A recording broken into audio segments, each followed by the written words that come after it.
ನಮಸ್ಕಾರ ವೀಕ್ಷಕರೇ, ಭವ್ಯಲೋಕ ಮಾಹಿತಿ ಯೂಟ್ಯೂಬ್ ಚಾನಲ್ಗೆ ತಮಗೆಲ್ಲರಿಗೂ ಸ್ವಾಗತ. ಇವತ್ತಿನ ಈ ಒಂದು ವಿಡಿಯೋದಲ್ಲಿ KSRTC, BMTC, NWRTC ಮತ್ತು KKRTC 4 ನಿಗಮಗಳ ಪರ ಈ ಒಂದು ಕೋರ್ಟ್ನಲ್ಲಿ ಅರ್ಜಿ ವಿಚಾರಣೆಯನ್ನು ಕೂಡ ನಿಗದಿಪಡಿಸಲಾಗಿರುತ್ತೆ ಮತ್ತು ಈ ಒಂದು 7ನೇ ವೇತನ ಜಾರಿ ಬಗ್ಗೆ ಕಂಪ್ಲೀಟ್ ಆಗಿ ಈ ಒಂದು ವಿಡಿಯೋದಲ್ಲಿ ತಿಳಿಸ್ಕೊಡ್ತೀವಿ. ಯಾರೆಲ್ಲ ಇದೇ ಮೊದಲ ಬಾರಿಗೆ ನಮ್ಮ ಚಾನಲನ್ನು ನೋಡ್ತಾ ಇದ್ರೆ ಆದಷ್ಟು ಚಾನಲ್ಗೆ ಸಬ್ಸ್ಕ್ರೈಬ್ ಮಾಡ್ಕೊಳ್ಳಿ. ಮೊದಲನೇದಾಗಿ ಕರ್ನಾಟಕ ರಾಜ್ಯ ರಸ್ತೆ ಸಾರಿಗೆ ನಿಗಮಗಳಾದಂಥ 4 ನಿಗಮಗಳಾದಂಥ KSRTC, BMTC, NWRTC ಮತ್ತು KKRTC ನೌಕರರಿಗೆ ಕಳೆದ 2020 ಜನವರಿ 1ರಿಂದ ಅನ್ವಯವಾಗುವಂತೆ 15% ಮೂಲ ವೇತನ ಹೆಚ್ಚಳ ಮಾಡಿರುವಂಥ 38 ತಿಂಗಳ ಹಿಂಬಾಕಿ ಹಾಗೂ 2024 ಜನವರಿ 1ರಿಂದ ಜಾರಿಗೆ ಬರಬೇಕಾದಂಥ ಒಂದು ವೇತನ ಪರಿಷ್ಕರಣೆ ಮತ್ತು 14 ತಿಂಗಳುಗಳು ಕಳೆದರೂ ಕೂಡ ಈ ಒಂದು ವೇತನ ಪರಿಷ್ಕರಣೆ ಆಗಿರೋದಿಲ್ಲ. ಹಾಗಾಗಿ ಈ ಒಂದು ಸಂಬಂಧ 4 ನಿಗಮಗಳ MDಗಳು, ಮುಖ್ಯ ಲೆಕ್ಕಾಧಿಕಾರಿಗಳು ಹಾಗೂ ಇಲಾಖೆಯ ಪ್ರಧಾನ ಕಾರ್ಯದರ್ಶಿಗಳಿಗೆ ಇಂದು ರಾಜ್ಯ ಹೈಕೋರ್ಟ್ ನೋಟಿಸ್ ಜಾರಿ ಕೂಡ ಮಾಡಲಾಗಿರುತ್ತದೆ. 38 ತಿಂಗಳ ಹಿಂಬಾಕಿ ಹಾಗೂ 2024 ಜನವರಿ 1ರಿಂದ ಜಾರಿಗೆ ಬರಬೇಕಿದ್ದಂಥ ವೇತನ ಪರಿಷ್ಕರಣೆಯನ್ನು 14 ತಿಂಗಳು ಕಳೆದರೂ ಕೂಡ ಈ ಒಂದು ವೇತನ ಪರಿಷ್ಕರಣೆ ಮಾಡದಿರುವ ಹಿನ್ನೆಲೆಯಲ್ಲಿ ಮಾರ್ಚ್ 10ರಂದು ಸುಪ್ರೀಂ ಕೋರ್ಟ್ ಮತ್ತು ಹೈಕೋರ್ಟ್ ವಕೀಲರಾದಂಥ HB ಶಿವರಾಜ್ ಹೈಕೋರ್ಟ್ನಲ್ಲಿ ಅರ್ಜಿಯನ್ನು ಸಲ್ಲಿಸಿದ್ದಾರೆ. ಆ ಒಂದು ಅರ್ಜಿ ವಿಚಾರಣೆಯನ್ನು ಮಾರ್ಚ್ 11ರಂದು ಕೈಗೆತ್ತಿಕೊಂಡು ಹೈಕೋರ್ಟ್ ನ್ಯಾಯಮೂರ್ತಿ ಶ್ಯಾಮ್ ಪ್ರಸಾದ್ ಅವರಿದ್ದಂಥ ಏಕಸದಸ್ಯತ್ವ ಪೀಠ 4 ನಿಗಮಗಳ ವ್ಯವಸ್ಥಾಪಕ ನಿರ್ದೇಶಕರು ಹಾಗೂ ಇಲಾಖೆಯ ಪ್ರಧಾನ ಕಾರ್ಯದರ್ಶಿಗಳಿಗೆ ನೋಟಿಸ್ ಜಾರಿ ಮಾಡಿ ಮುಂದಿನ ತಿಂಗಳು ಅಂದರೆ ಏಪ್ರಿಲ್ 7ಕ್ಕೆ ಮುಂದೂಡಲಾಗಿರುತ್ತದೆ.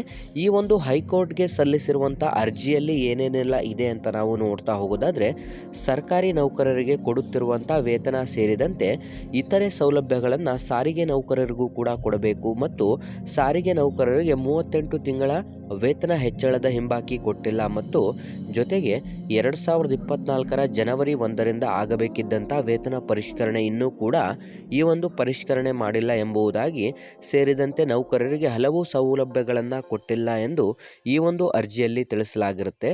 ಹಾಗಾಗಿ ಇನ್ನು ಸಾರಿಗೆ ನೌಕರರ ಬಹು ವರ್ಷದ ಸರಿಸಮಾನ ಸೌಲಭ್ಯದ ಕನಸು ಈ ಮೂಲಕ ಈಡೇರುವ ನಿರೀಕ್ಷೆಯಲ್ಲಿದ್ದಾರೆ ಅಂತಲೂ ಕೂಡ ಮಾಹಿತಿಯನ್ನು ನೀಡಲಾಗಿರುತ್ತದೆ.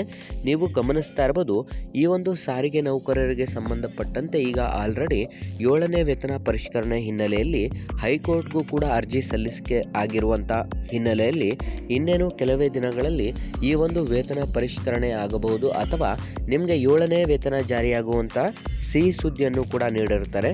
ಒಂದು ವೇಳೆ ಸರ್ಕಾರದ ಸಾರಿಗೆ ನೌಕರರನ್ನು ಒಂದು ರೀತಿಯ ಮಲತಾಯಿಯಂತೆ ನೋಡುತ್ತಿದೆ. ಹೀಗಾಗಿ ನೌಕರರಿಗೆ ಸಿಗಬೇಕಿರುವಂಥ ಸೌಲಭ್ಯಗಳನ್ನು ಸಮಯಕ್ಕೆ ಸರಿಯಾಗಿ ಸಿಗುತ್ತಿಲ್ಲ ಮತ್ತು ಜೊತೆಗೆ ಕೆಲವು ಸಂಘಟನೆಗಳ ಮುಖಂಡರು ವೈಯಕ್ತಿಕ ದ್ವೇಷದಿಂದ ಸರ್ಕಾರಕ್ಕೆ ಎಚ್ಚರಿಕೆ ಕೊಡದೆ ಮೀನಮೇಷ ಎಣಿಸುತ್ತಿದ್ದಾರೆ. ಒಟ್ಟಾರೆ ಸರ್ಕಾರ ಕಳೆದ 2020 ಜನವರಿ 1ರಿಂದ ಅನ್ವಯವಾಗುವಂತೆ ಈ ಒಂದು ಜಾರಿ ಮಾಡಿರುವಂಥ 15% ವೇತನ ಹೆಚ್ಚಳ ಮತ್ತು 38 ತಿಂಗಳ ಹಿಂಬಾಕಿಯನ್ನು ಈವರೆಗೆ ನೌಕರರಿಗೆ ಕೊಟ್ಟಿಲ್ಲ. ಜೊತೆಗೆ 2024 ಜನವರಿ 1ರಿಂದ ಜಾರಿಗೆ ಆಗಬೇಕಿದ್ದಂಥ ವೇತನ ಪರಿಷ್ಕರಣೆ ಕೂಡ ಇನ್ನೂ ಆಗಿಲ್ಲ.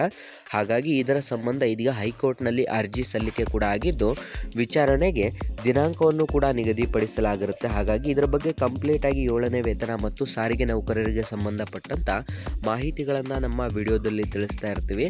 ಯಾರೆಲ್ಲ ಹೊಸಬರು ವಿಡಿಯೋಸ್ನ ನೋಡ್ತಾ ಇದ್ರೆ ಆದಷ್ಟು ಚಾನಲ್ಗೆ ಸಬ್ಸ್ಕ್ರೈಬ್ ಮಾಡ್ಕೊಳ್ಳಿ ಮತ್ತು ಹೆಚ್ಚಿನ ಈ ಒಂದು ವಿಡಿಯೋಸನ್ನು ನಿಮ್ಮ ಎಲ್ಲ ಸ್ನೇಹಿತರು ಹಾಗೂ ನಿಮ್ಮ ಎಲ್ಲ ಗ್ರೂಪ್ಗಳೊಂದಿಗೆ ಶೇರ್ ಮಾಡಿ ಅಂತ ತಿಳಿಸ್ತಾ ಇದ್ದೀವಿ ಸ್ನೇಹಿತರೆ.